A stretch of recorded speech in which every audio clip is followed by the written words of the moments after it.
Hi hello அன்றைக்கி அம்மா வீட்டில் நண்டு ஃப்ரை செஞ்சோம்ல அந்த ரெசிபி தான் பார்க்க போகிறோம். வெங்காயம், இஞ்சி, பூண்டு, பச்சை மிளகாய் இது எல்லாத்தையுமே ஒன்றா மிக்சியில் கொரப்பாக அரைச்சி எடுத்துக்கிட்டாங்க. அதுக்கப்புறம் வானலில் எண்ணெய் ஊற்றி அரை ஸ்பூன் சோம்பு, கொஞ்சமாக பட்டை லவங்கம் சேர்த்துக்கிட்டு இந்த அரைச்ச எல்லாத்தையும் போட்டு நல்லா வதக்கிக்கிட்டாங்க. அப்புறம் தக்காளியும் கொரப்பாக அரைச்சி சேர்த்துக்கிட்டு நல்லா வதக்கி எடுத்துட்டாங்க. இது நல்லா வதங்கிட்ட உடனே அதில் கொஞ்சம் மஞ்சள்தூள், அதுக்கப்புறமா மிளகாத்தூள், நம்ம வீட்டில் அரைப்போம் இல்லையா அந்த மிளகாத்தூள் 2 ஸ்பூன் சேர்த்துக்கிட்டாங்க.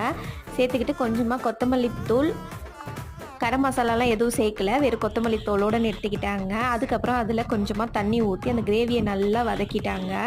ஏன்னா நம்ம அப்படியே நண்டு சேர்த்து அடி பிடிக்கும். இந்த மாதிரி பண்ணும்போது இந்த கிரேவி எல்லாமே நண்டுக்குள்ளே இறங்கும்போது இதோட ஃப்ளேவரே ரொம்ப சூப்பராக இருக்கும். நண்டை கொஞ்சம் ஒரு 10 நிமிஷம் மூடி வச்சா நல்லா வெந்துடும். லாஸ்ட்டாக கொஞ்சமாக பெப்பர் போட்டு நல்லா கலந்து விட்டுட்டு லாஸ்ட்டில் கொஞ்சமாக நல்லெண்ணெய் ஊற்றி இன்னும் கொஞ்சம் கலந்து